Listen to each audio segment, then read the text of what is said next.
বাজছে প্রায় 10:30। আমাদের মানে আমার স্নান হয়ে গেছে, ব্রেকফাস্ট হয়ে গেছে, টুকটাক করে এবার গোছাচ্ছি। বেরিয়ে যাব আমরা আজকে, বেরিয়ে যাব বলতে মানে ঘুরবো তারপর বেরোবো আর কি, একবারে হোটেল ছেড়ে বেরিয়ে যাব। কারণ আমরা যে যাবো ভাবছি ওটা শিলিগুড়ির দিকে, মানে ওখান থেকে শিলিগুড়ি সামনে হবে, সেই জন্য আজকে এখানে বেশ ঝলমলে রোদ উঠেছে। হ্যাঁ, আমি দেখাচ্ছি ওই দিকটায় গিয়ে একদম চারিদিকে নিচে যে বাড়িগুলো আছে একদম জামা কাপড় কেচে মনে হচ্ছে না জামা কাপড়ে ভর্তি। আর হচ্ছে কালকে রাতে কিন্তু বৃষ্টি হচ্ছিল, শুয়ে শুয়ে শুনতে পাচ্ছিলাম বৃষ্টি পড়ছে। তারপর আবার আজকে সকালে দেখছি যে ঝলমলে রোদ। ডুগু এখন বাথরুমে ঢুকেছে, ও স্নান করবে, দিব্যেন্দু স্নান করবে, করে তারপর আমরা সব গুছিয়ে বেরোবো। আমি দেখাচ্ছি এখানে এমন রোদ উঠেছে।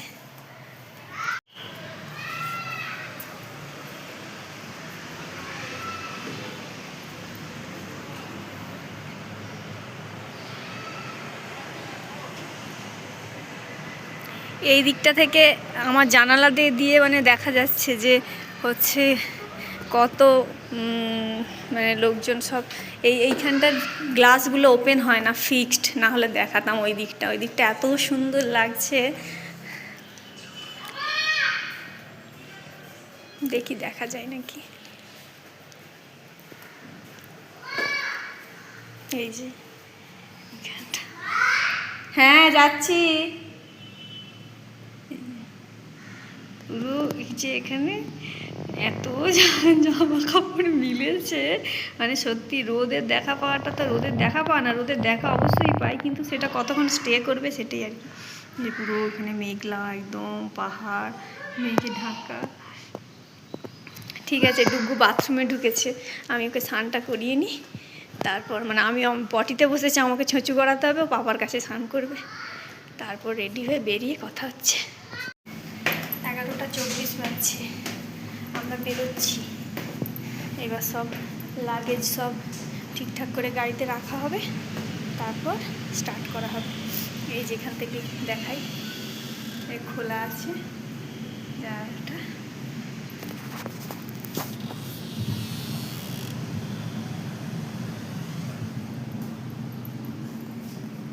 ওকে, এই যে আমরা তো সিয়েরা নিয়ে পাহাড়ে এসে গেছি, ঠিক আছে। তো এই যে আমার ছোট বুব্বু, ও মোটামুটি সব গাড়িতেই যখন যে গাড়িটা নেওয়া হচ্ছিল, টেস্ট ড্রাইভ দিতে যাওয়া হয়েছিল, যা যা বুঝিয়েছে আমাদের থেকে ও ভালো বুঝে নিয়েছে, ঠিক আছে। তো ও মোটামুটি কাউকে সব সুইচে যেন ওই আগে হাত দেয়। তো ও এখন ড্রাইভিং সিটে, আর আমাদের হচ্ছে ভেতরে এই যে স্পেস, ঠিক আছে। আর ডিকিটা আমি দেখাচ্ছি শুধু,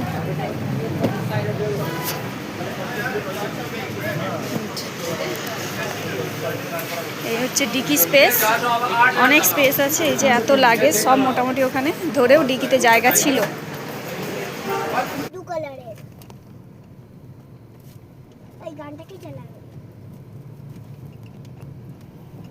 তাহলে আমরা এখন গ্যাংটক ছেড়ে বেরিয়ে যাচ্ছি, তাই তো? কোথায় যাচ্ছি? ফার্স্ট নামচি যাচ্ছি। তার আগে ওই যে ইয়ে আছে না, রা বাংলা নামবে ওটাতে, না ওটা আলাদা দিকে। আমরা এখন যাচ্ছি নামচি ঘুরে আমরা বেরিয়ে যাব শিলিগুড়ি হয়ে। মানে এখন এই গাড়িতেই এবার আমাদের স্টে চলবে, কারণ বেকার আবার একটা হোটেল নেওয়া, আবার লাগেজ খোলা না, সেরকম মানে প্রবলেম হলে তো নেওয়া হয়ে যাবে, সেটা কোনো ব্যাপার নেই। আমরা যেরকম যা বুঝবো সেই রকম অবস্থা বুঝে ব্যবস্থা হবে। আমাকে কিছুতেই ছেলেটা সামনে বসতে দিচ্ছে না, ভিডিও করতে দিচ্ছে না। দিব্যেন্দু বসেছে ম্যাপ দেখার জন্য, তার কোলে ডুগু, আমি একা পেছনে বিরাজ করছি, আমি একা বিরাজমান পেছনে। বেটা পুরো সিটটা জুড়ে আমি এবার শুয়ে যাব। In 100 meters, turn left onto Nash.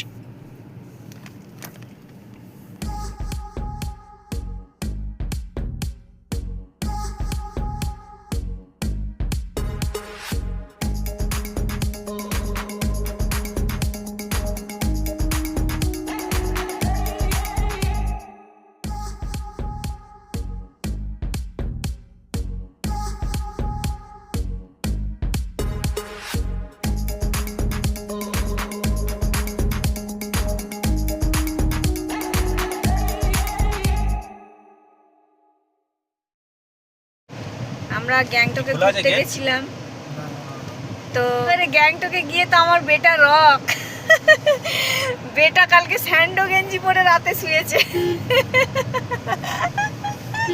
লজ্জা পেয়ে গেছে গো। ঠিক আছে, এত লজ্জা পাবারও কিছু নেই, গরম তো কি করবে। ব্যাপারটা হয়েছে গ্যাংটকে খুব একটা ঠান্ডা নেই, সেটা আমাদেরকে দেখেই বোঝা যাচ্ছে। আমরা তো আজকে কেউই সোয়েটার পরে বেরোইনি। কালকে যে ছাঙ্গু গেছিলাম ওখানে তো 7 ডিগ্রি ছিল, ওই জন্য আমার বেশ ভালো লাগছিল। আমি একটা লং জ্যাকেট নিয়ে গেছিলাম, আমি পরিনি, আমি না এই ঠান্ডাটাকে এনজয় করি। কারণ মানে একটা মনে আশা নিয়ে গেছি না, হু হু করে, তবে ভালো লেগেছে। কারণ হু হু করে কাঁপলে আবার কাজ করতে খুব অসুবিধে হয়ে যায়, কারণ যতই হোক বাচ্চা আছে মানে তো একটু মাকে কাজ করতেই হয়। তো একে স্নান করানো, কাঁপতে থাকে, হেয়ার ড্রায়ার চালিয়ে গরম করে স্নান করিয়ে মোছাতে টোছাতে হয়, তো সেই প্রবলেমটা হয়নি। কিন্তু ঠান্ডা নেই, মানে গায়ে ঢাকা দিয়ে কি কষ্ট হচ্ছে। আমি আর এ তো দিইনি প্রায় বলতে গেলে, একটা শুধু পাতলা বেডশিট আমাদের নিয়ে গেছিলাম, ঢাকা দিয়েছে। দিব্যেন্দু ও ঢাকা দিয়ে শুয়েছিল, আর এ রাত্রে ফুল হাতা গেঞ্জি পরে নিয়েছিল বলে মানে রাখতে পারেনি, গায়ে খুলে দিয়েছে, খুলে স্যান্ডো গেঞ্জি পরে শুয়ে আছে। তাও আর কি গায়ে ঢাকা না নিয়ে আবার পাগুলোকে তুলে দিয়েছে ব্ল্যাঙ্কেটের ওপরে। বেটা হচ্ছে রক হয়ে গেছে। এমজি মার্গেও খুব একটা ঠান্ডা নেই, পাতলা মানে সোয়েটার বা সোয়েট শার্ট পরে গেলেই হবে, তাও সন্ধ্যের দিকটা। এখন আমি একটু রাস্তাটা দেখিয়ে নিই, রাস্তাটা দেখি এটা কোন রাস্তা দিয়ে যাচ্ছি।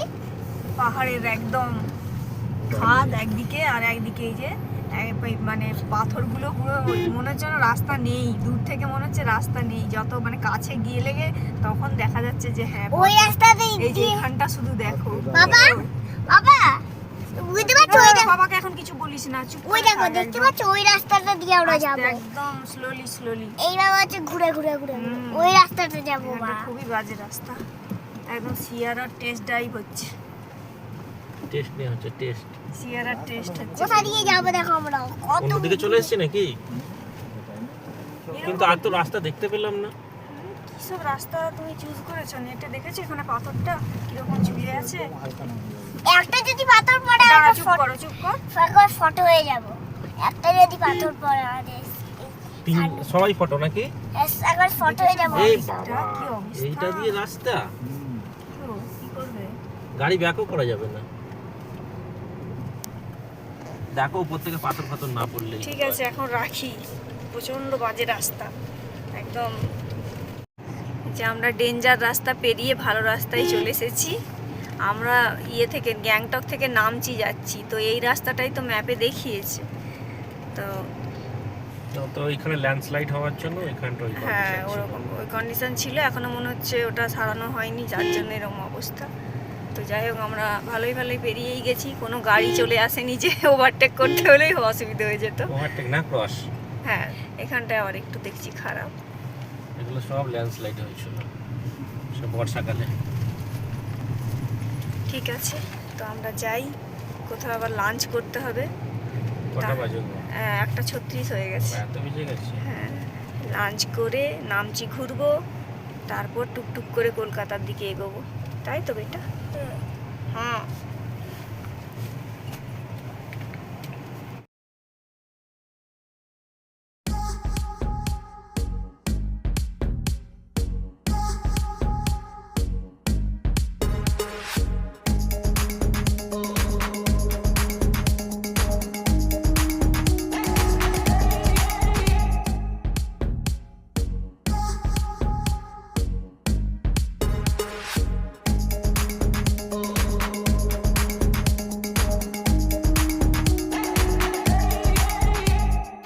যে এখন প্রায় 2:30 বাজছে, আমরা এখানে একটা রেস্টুরেন্ট পেয়েছি। রেস্টুরেন্টের নাম হচ্ছে, মানে নামচি যাবার পথে, জায়গাটার নাম ঠিক আমি বলতে পারছি না, এই যে hotel Kanchenjunga fooding and lodging. তো এখানে আমরা হচ্ছে পাবো, ভাত পাবো আর কি। তো ওই জন্য আমরা গাড়ি নিয়ে চলে গেছিলাম একটু আগে, আমি জিজ্ঞাসা করতে আসলাম, বললো যে এই হোটেলটাতে পাবেন। তো এসে জিজ্ঞাসা করলাম, ভেজ আছে আর নন ভেজের মধ্যে চিকেন আছে, ডিম আছে, ডিম মানে অমলেট হয়তো বানিয়ে দেবে। তো ওরা আসুক, আসলে আমরা খাবো। এই যে এখানে বেশ সুন্দর করে বাইরে ভেতরে সুন্দর করে সব সিটিং অ্যারেঞ্জমেন্ট করা আছে। কি সুন্দর গাছ লাগানো আছে, আর ছোট ছোট লেবু হয়েছে। এই যে ছোট ছোট লেবু হয়েছে। খেয়ে নিই, কারণ আমাদের তো অনেকটা লেট হয়ে যাবে না হলে।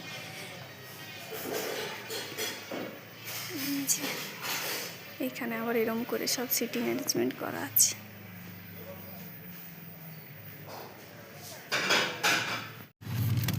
পুরো সাবাস হেভি হাওয়া গো। বললাম না, ফোন ধরে রাখা যাবে না, এত হাওয়া সানরুফের ওখান দিয়ে বেরোবে। বলতে পারলো এই ওটা ক্লোজ দা প্রচণ্ড হাওয়া, দাঁড়িয়ে থাকতে ভয় লাগবে। প্রায় 3টে বাজে, খাওয়া দাওয়ার পরে আমরা স্টার্ট করলাম। এটা হচ্ছে নামচি এরিয়াতেই আছি। বলো আগে বলো হেই টাটা, বল এবার বলো close the sunroof. Close the sunroof. এই কি সুন্দর পাহাড়টা দেখা যাচ্ছে ওখান দিয়ে। Close the sunroof. এই সানরুফ ক্লোজ হয়ে যাচ্ছে, বেটা বললো ক্লোজ দ্য সানরুফ। কে হচ্ছে এটা? কি একটা মার্কেট দেখলাম যেখানে আমরা খেলাম, কি ভঞ্জাং না কি নামচি, ক্লোজ দ্য সানরুফ। নামচির মধ্যেই তো। নামচির আমরা মানে বন্ধ করে দাও, হাতে করে বন্ধ। কত কিলোমিটার দেখাচ্ছে গো? আর আমাদের ওই 7.5। আচ্ছা, আমরা তো এসেই গেছি, ওই 7.5 কিলোমিটার মতো বাকি আছে। Open the sunroof.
আমরা এই যে নামচি 4 ধাম এসে পৌঁছেছি। এখানে নেমে এবার হালকা হালকা ঠান্ডা লাগছে। আর এই যে হর হর মহাদেবের দেখা পেয়ে গেছি। অনেক দূর থেকেই আমি দেখতে পেয়েছিলাম, পাহাড়ের চূড়ায় একদম একটুখানি এরকম দেখা যাচ্ছে।